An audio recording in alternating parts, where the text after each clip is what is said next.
오늘 말씀의 내용은 이 전체를 보지 않으면 14장 전체를 보지 않으면 이 비유를 이해하기가 쉽지가 않습니다. 14장 1절 말씀을 보면 이런 내용이 나오죠. 안식일에 예수께서 한 바리새인 지도자의 집에 떡을 잡수시러 들어가시니 그들이 엿보고 있더라고 합니다. 자, 바리새인 지도자가 예수님을 자기의 집에 식사 초대를 했습니다. 자, 이것은 그 당시에 그 바리새인 지도자들이 순회 랍비들이 있는데 그 랍비들이 어떤 신학적인 그 방향을 가지고 있는지 또 어느 정도 율법에 대한 지식이 있는지를 파악하기 위해서 그 랍비들을 초대하곤 했습니다. 예수님은 갈릴리를 중심으로 활동했던 어떻게 보면 아웃사이더 형태의 랍비 지도자였습니다.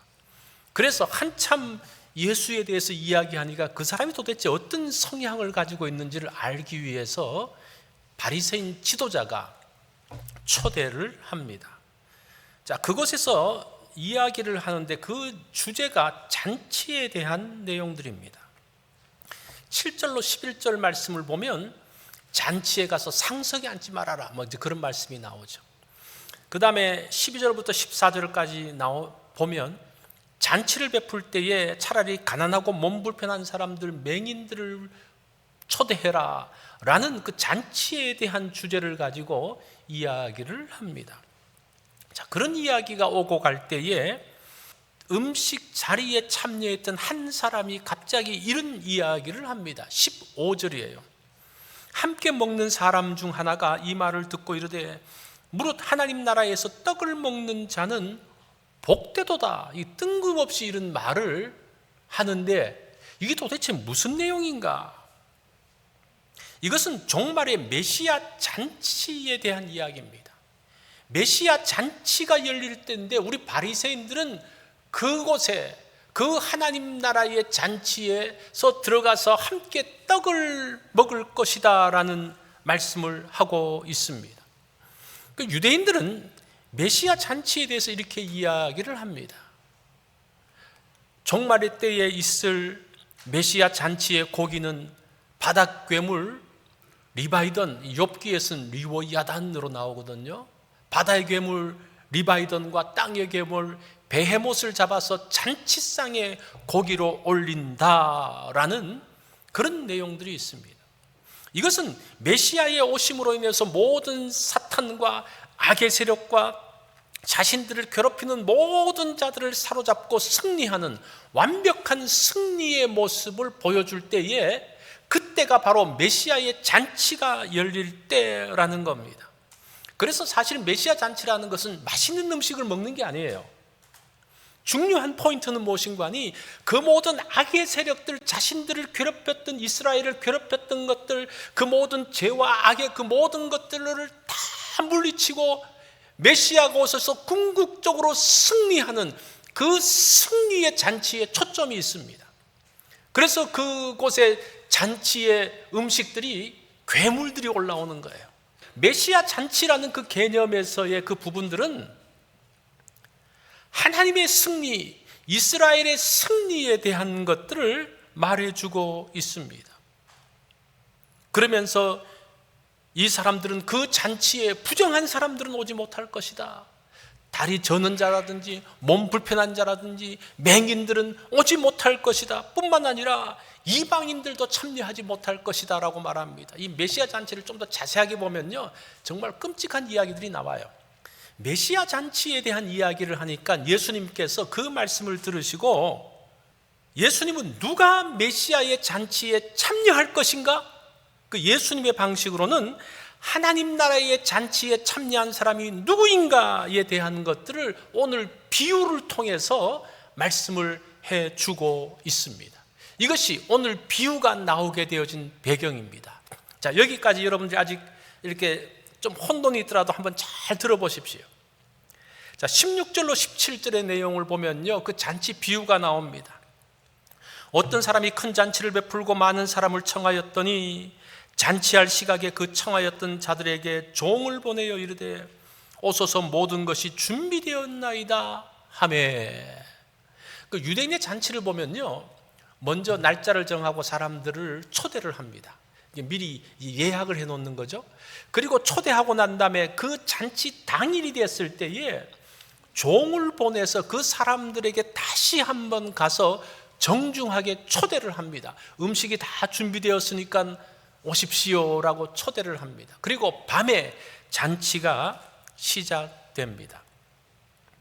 자, 오늘 여기에도 보니까 한 마을에 아주 유력자가 큰 잔치를 베풀었습니다.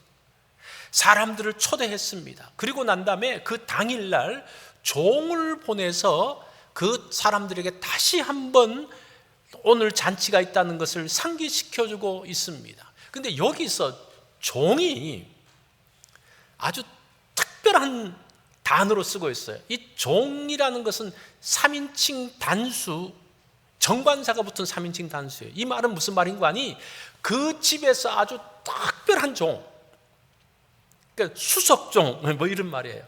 아브라함에게 있어서 엘리에셀 같은 사람, 그 사람이 이제 모든 예의를 갖추어서 초대한 유력자의 집에 가서 다시 한번 잔치를 상기시키면서 초대를 하고 있습니다. 그런데 초대를 받은 사람들의 반응이 아주 시큰둥합니다. 18절에 보면 나는 밭을 샀기 때문에 오늘 좀 나가봐야 됩니다, 그런 이야기를 해요. 또 한 사람은 내가 오늘 소 5겨리를 샀는데 시험하기 위해서 나가봐야 된다라고 말합니다. 세 번째 사람은 내가 장가 들었기 때문에 못 간다라고 말합니다. 이 성경은 이렇게 말한 이유가 그 18절에 보면요, 다 일치하게 사양하여 이렇게 이야기해요. 이 단어가 어떤 뜻인가 하니 짜고 하는 것을 이야기하는 거예요. 서로 이 사람들이 서로 짜고 이 잔치를 보이콧하는 그 분위기를 이 단어를 통해서 보여주고 있습니다. 첫 번째 사람이 밭을 샀습니다. 이 밭이라는 것은 작은 밭이 아니고 랜드입니다. 어리석은 부자 비유에서 밭에서 말할 때 그 부자가 갖고 있는 밭이 뭐라 그랬어요? 랜드라 그랬죠. 큰 땅이라 그랬죠. 이 사람이 큰 땅을 샀어요. 그래서 큰 땅을 샀기 때문에 나가봐야 된다는 겁니다. 한번 생각을 해보십시오. 그렇게 넓고 큰 땅을 살려고 그러면 사기 전에 그 땅의 지형이 어떤지 뭔가를 다 알아보고 땅을 사야 되는데 이 사람은 큰 땅을 사고 난 다음에 이제 가서 한번 봐야 되겠다는 거예요. 이게 핑계라는 겁니다. 두 번째 사람은 소 5겨리를 샀다라고 이야기합니다. 소 5겨리를 살 정도면 굉장한 부자입니다. 그리고 농사도 굉장히 크게 짓는 거죠. 5겨리면 뭡니까? 10마리예요. 10마리 소를 샀음에 그 소들을 테스트해 봐야 되겠다고. 아마 요즘 소 한 마리가 얼마인지 잘 모르겠어요. 한 몇백만, 하여튼 이 전체 다 하면 한 10만 불도 넘을 거예요. 그 엄청나게 많은 소를 테스트도 안 하고 사서 오늘 가서 테스트한다는 것은 사실은 핑계라는 거예요. 이 세 번째, 장가 들었다는 것, 이 가장 좀 그럴듯한 핑계처럼 보이는데 사실은 이 사람이 더 가관이에요. 이 장가 들어서 가지 못하겠다는 말을 그 헬라어 단어로 보면요, 이 우리 본문에는 그냥 장가 들었다고 되어 있는데 여기는 원문에는 아내에게 장가 들었다고 이렇게 되어 있어요. 이런 구조가 그 당시 헬라의 그 문헌들이라든지 거기 보면 굉장히 성적인 뉘앙스를 갖고 있는 그런 거예요. 그래서 이 말이 무슨 말인가 하니 쉽게 풀어서 말하면요, 내가 오늘 아내를 취했기에 그 시간에 난 침실로 들어가야 돼, 이런 말이에요. 근동 지방에는 굉장히 명예와 수치를 중요하게 생각하는 그런 곳입니다. 그래서 이런 말들은 굉장히 모욕적인 말을 하고 있는 겁니다. 뿐만 아니라 위에 두 사람은 이제 자기네들이 그렇게 어설픈 핑계를 대고 난 다음에도 뭐라고 말하는 거니? 양해해달라고 이야기를 해요. 첫 번째, 두 번째 사람은. 그런데 세 번째 사람은 그런 말도 없이 그냥 가지 않겠다라고 말을 해버립니다. 그러니까 이런 뉘앙스들을, 이런 것들을 봤을 때에 벌써 이 사람들이 그 유력자를 좀 물을 먹이기 위해서 뭔가 자기들끼리 뭔가 모의를 했던 그런 정황들이 나타나고 있습니다. 자, 이런 말을 들은 주인의 반응이 어떨까요? 21절을 보면 종이 돌아와 주인에게 그대로 고하니 이에 집주인이 노하여, 이렇게, 이 노하여라는 단어가 진노해는 막 올라오는 뭐 그런 거예요. 마태복음 22장에서는 이 단어를 어떻게 쓰는 거 아니, 왕이 잔치를 초대했는데 사람들이 오지 않자 왕이 진노하여 똑같은 단어를 쓰거든요. 이 진노해서 어떻게 하는 거 아니, 그 왕이 거절했던 사람과 그 동네를 다 불살라서 죽였다라고 이야기합니다. 이게 이제 노하는 정도의 강도예요. 그런데 이 주인은 노해서 어떻게 하는가? 그 21절 후반절에 보면 집주인이 노하여 그 종에게 이르되 빨리 시내의 거리와 골목으로 나가서 가난한 자들과 몸 불편한 자들과 맹인들과 저는 자들을 데려오라. 이 주인은 참아요. 화가 났는데 참고, 그래? 그러면 너희들은 오늘 잔치에서 아웃. 다른 사람들을 데려오는데 누구를 데려옵니까? 가난한 자들과 몸 불편한 사람들, 맹인들, 저는 자들, 시내 거리 골목으로 가서 다 불러오라고 이야기를 합니다. 불러왔는데 아직도 자리가 남았다고 이야기합니다. 그러니까 뭐라고 말합니까? 이제는 길과 산 울타리로 가서 그들을 불러오라고 이야기합니다. 23절에 길과 산 울타리로 나가서 사람을 강건하여 데려다가 내 집을 채우라. 이 길과 산 울타리는 무엇을 말하는 거니? 성 바깥을 이야기하는 거예요. 이것은 이방인들을 말하고 있습니다. 그 두 사람들로 채워지는 겁니다. 원래 불렀던 사람들은 잔치에 참여하지 못하고 다른 사람들이 잔치에 참여했다. 이것이 비유의 내용입니다. 이 비유에서 첫 번째 초대받은 사람들은 바리새인이라는 거예요. 이들은 메시아 잔치에 들어간다고 큰 소리는 치지만 실제는 메시아 잔치가 열렸음에도 불구하고 거기를 선택하지 않고 그냥 자기가 하고 싶은 대로 그냥 해버립니다. 그런데 오히려 생각지도 못했던 사람들, 가난하고 몸 불편하고 맹인과 저는 자들, 사실은 그 구약 시대에 보면요, 장애를 가진 사람들을 부정한 사람이라고 그랬어요. 그러니까 그래서 그 사람들은 성전에 들어오지 못합니다. 왜 그런 생각을 했는고 하니, 그 시대는 뭔가가 이렇게 인과응보적으로 뭔가 장애가 있고 문제가 있는 사람들은 하나님의 벌을 받은 사람으로 생각을 했어요. 그래가지고 벌을 받았기 때문에 네가 그런 모습을 하고 있고, 벌을 받은 사람은 부정한 자라고 해서 다 부정하다고 생각을 했습니다. 그것이 그 유대인들이 가지고 있는 생각이었습니다. 그런데 예수님은 뭐라고 말합니까? 오히려 그들을 부르시는, 예수 그리스도를 통해서 사실은 그 장애에 대한 생각도 바뀌어지는 어떤 그런 모습들이 나오고 있습니다. 뿐만 아니라 이방인들, 길과 산 울타리로 넘어갈 수 있는 이방인들은 메시아의 잔치에 올 사람들이 아니에요. 그 메시아 잔치에 대한 그 문헌들을 보면요, 그 이방인들을 다 죽여버립니다. 거기서. 그래서 이방인들이 죽어서 그 물이 강물을 이루는데 그 강물을 뚫고 넘어가서 메시아 잔치에 참여해요. 그러니까 이 이방인이라는 그 개념 자체가 없는 그 사람들에게 예수님은 오히려 이방인들도 들어올 것에 대한 말씀을 하고 있습니다. 그래서 그 사람들을 강권하여 데려다가 내 집을 채우라고 말합니다. 이 강권한다는 이 단어는 억지로 복종시키는 게 아니에요. 억지로 끌고 오는 게 아니에요. 이걸 가끔 억지로 끌고 와라, 무조건 끌고 와라 그러는데 사실은 그렇지 않습니다. 이것 해석을 그렇게 함으로 인해서 그 교회 역사 가운데서 정말 흑역사가 만들어집니다. 십자군 전쟁들이 다 이런 것들. 십자군 전쟁이나 중남미에 가가지고 강제 개종, 총칼을 앞에 두고 강제 개종하는 일들이 그 근거가 이 구절들이었습니다. 그래서 우리가 이 말씀들을 가지고 전도할 때 사람들을 그냥 비틀어서라도 데리고 오라, 그거는 잘못된 해석입니다. 이 말은 무슨 말인가 하니 도저히 거절할 수 없을 만큼 간곡하고 끈질기게 권유하라는 거예요. 절대 억지라는 게 나오지 않습니다.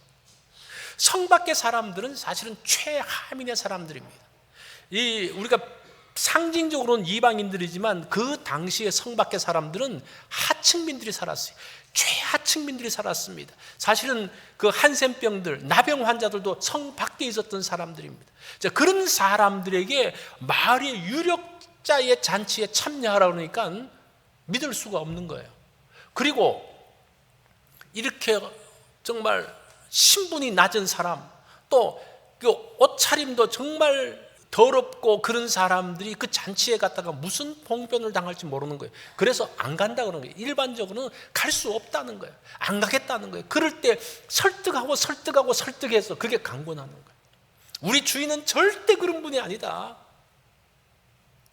그렇게 설득을 해서 데려오는 그 강권함을 말씀을 하고 있습니다. 오늘 이 말씀 가운데서 이 잔치 비유는 하나님 나라는 자격이나 공로로 가는 것이 아님을 보여줍니다. 어떤 사람이 하나님의 잔치에 참여합니까? 부름에 순종하는 사람들이 잔치에 참여한다는 거예요. 바리새인들은 혈통적으로 자격이 있다고 생각했습니다. 자신들은 율법을 지켰기에 메시아의 잔치에 자격이 있다고 생각을 했습니다. 그래서 예수님은 그게 아니라는 거예요. 예수님의 부름에 순종하는 사람들, 그들은 주님이 불렀지만 순종하지 않는 사람들은 그 잔치에서 제외될 것을 말합니다. 그러면서 그 뒤에 나오는 마태복음 14장 26절에 그런 내용이 나와요. 그 비유가 나오고 그 바로 이어서 무릇 내게 오는 자가 자기 부모와 처자와 형제와 자매와 더욱이 자기 목숨을 미워하지 아니하면 능히 내 제자가 되지 못하고, 사실은 이게 우선순위에 대한 말씀입니다. 미워한다는 단어가 덜 사랑하고 이거예요. 덜 사랑하고 자기 부모, 자기 처와 자식, 형제, 자매, 자기까지 미워한다는 게 아니고 덜 사랑하면 더 사랑해야 될 것이 뭡니까? 주님을 더 사랑할 것에 대한 말씀, 우선권에 대한 말씀입니다. 기독교는 종교가 아니고 제자됨이라고 말합니다. 일반적으로 종교가 무엇인가 하니 종교는 초자연적인 힘을 빌려서 자신이 원하는 것을 이루는 게 종교예요. 그러다 보니까 종교가 많을 수밖에 없어요. 어떤 사람은 이 종교에 가서 이 신이 나의 필요를 채울 수 있다고 생각, 어떤 사람은 저곳에 가서 저 신이 나의 필요를 채울 수 있다고 생각을 합니다. 그래서 이 신도 섬기고 저 신도 섬기고 이 종교도 가고 저 종교도 가는 거예요. 이게 종교입니다. 그러니까 예수를 믿는 것이, 잘 들으세요, 내가 원하는 것을 얻기 위해서 교회 나오고 예수 믿으면 그 사람은 종교의 차원에 머물러 있는 거예요. 내 필요에 의해서 그냥 신을 선택했는데 그 신이 예수님이고 하나님이에요. 그러다 보면 그렇게 교회를 나오면 어떻게 되는 거 아니? 나의 필요를 예수님이 잘 못 채우는 것 같아. 그럼 신을 바꿔요. 그럼 예수 믿는 걸 바꿔가지고 다른 종교에 가서 다른 신을 믿으면서, 그러면 그 신이 나의 필요를 채울 수 있을 거야 라고 하는 것이 종교적인 생활이에요. 그래서 기복적일 수밖에 없다는 거예요. 그 종교적인 사람들은 기복적일 수밖에, 우선순위라는 것이 내 욕심이에요. 내가 원하는 것이에요. 내가 원하는 것을 하나님이 채워줘야 돼요. 채워주지 않으면 하나님도 즉각 갈아버리고 바꿔버리고 다른 신으로 돌아갈 수 있는 것, 이게 종교를 믿는 사람이에요. 우리가 교회 나오지만 이렇게 종교 생활만 하는 사람들이 있다는 것. 예수 믿는 것은 종교가 아니라 제자됨이라고 말합니다. 예수님의 제자로서 예수님의 말씀을 따르는 것입니다. 예수님과 함께 나가는 것입니다. 그러다 보니까 부모와 처, 자식, 형제, 자매, 자기 자신까지도 두 번째로 놓는 것이 제자됨의 모습이라는 겁니다. 우리의 신앙의 선배들 가운데서 그런 분들이 있었습니다. 본 회퍼라는 분, 여러분 많이 들어보셨겠죠? 그분이 이렇게 이야기합니다. 예수님을 따르는 고난과 결단 없이 그저 자기가 원하는 위로와 축복만 얻으려는 태도를 값싼 은혜라 한다. 이분은 이 종교라는 말을 값싼 은혜로 표현을 했습니다.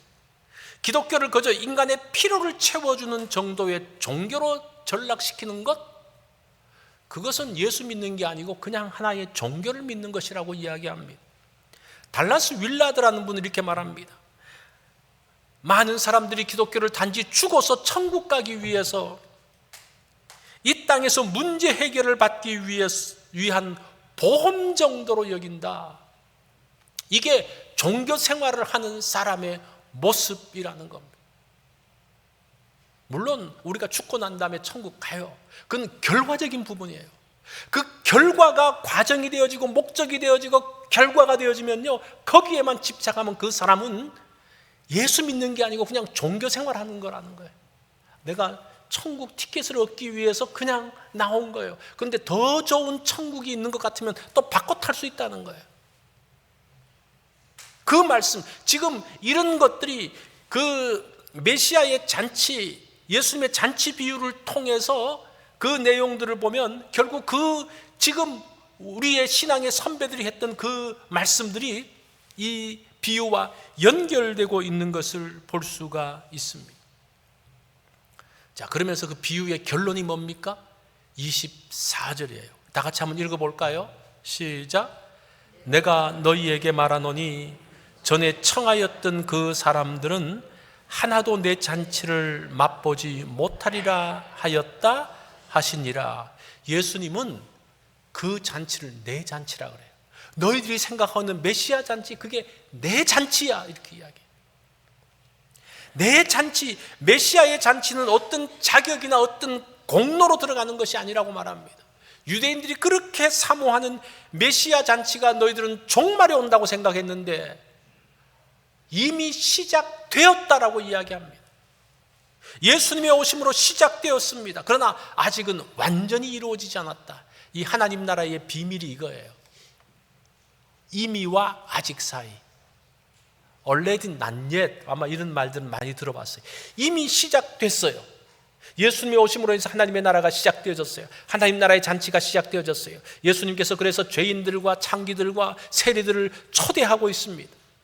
잔치가 시작되어졌어요. 많은 사람들이 초대하고 함께하고 있습니다. 그렇지만 아직은 그 마지막은 아니다라는 겁니다. 그 사이에 있는 하나님의 나라를 말씀하고 있습니다. 유대인들의 메시아 잔치는 사실은 내세하고는 연결되어져 있지 않습니다. 그 유대인들의 사고에서는 내세라는 개념이 거의 없어요. 그 사두개인들을 보면 그 사람들은 내세도 없고 영도 없고 부활도 없고 그랬잖아요. 그 당시 주도 세력들, 제사장의 그룹들, 그 사람들은 내세가 없습니다.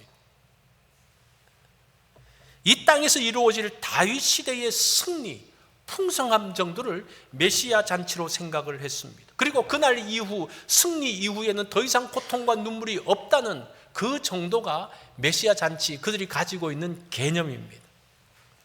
그래서 그 당시 사람들을 보면요, 1세기 에세네파의 쿰난 공동체가 있습니다. 에세네파는 가장 경건하게 살려는 사람들이에요. 이 바리새인은 저리 가라예요. 이 사람들은 다른 사람들하고 부정한 사람들하고 완전히 분리해서 자기들끼리 모여서 살았던 사람들이에요. 그래서 쿰난이라는 그 곳에 가서, 그 동굴 곁에 가서 자기들끼리만 살았던, 자기들의 순수한 신앙을 지키기 위해 살았던 그 사람들입니다. 그 사람들은 메시아 잔치를 얼마나 사모했는지 매일매일 잔치를 참여하는 연습을 하는 거예요. 그래서 메시아 잔치를 음식 먹을 때마다 연습을 해요. 그래서 공동 식사하기 전에 목욕 재개를 쫙 하고 그 다음에 흰 옷을 입고 그 음식을 먹는 거예요. 마치 이렇게 우리는 메시아 잔치에 참여할 거야. 매일매일 리허설하면서 살았다라고 이야기를 합니다. 이 사람들에게는 어떤 몸이 불편한 자들, 저는 사람들, 맹인들, 귀 듣지 못하는 사람들은 거기에 참여하지 못하는 거예요. 이방인들은 말할 것도 없는 거예요. 예수님은 이런 자들에게 깨끗하게 해서 흰옷을 입고 식사를 하며 잔치를 준비하면서 부정한 자, 죄인들을 멸시한 자들을 예수님은 오히려 책망하고 계십니다. 오히려 이들이 메시아의 잔치에 참여할 자라고 말씀합니다. 19세기 후반에 영국의 빅토리아 여왕의 아들이자 훗날 왕이 된 에드워드 7세가 왕세자 때에 왕실 만찬을 엽니다. 만찬을 열면서 그날은 특별하게 시골에서 평생 가난하게 살았지만 그 동네를 잘 섬겼던, 그리고 사회의 발전에 기여했던 한 노인을 초대했습니다. 특별히 영국 왕실의 잔치는 굉장히 예법이 중요했다고 말합니다. 어떻게 걸어야 되는지 걸음걸이, 그 다음에 포크 쓰는 법, 어떤 옷을 입고 뭐 그런 것들. 자, 그래서 이제 식사의 만찬에 앉았는데 식사가 시작되기 전에 핑거볼이라고 그래서 이제 손을 씻는 물을 이렇게 갖다 놓는 거예요. 그래서 이렇게 작은 그릇에 물을 갖다 놓으니까 이 노신사는 한 번도 그런 잔치에 참여하지 못한, 이게 찬 줄 알고 그것을 마셨어요. 마시니까 옆에 있는 귀족들이 막 웃기 시작합니다.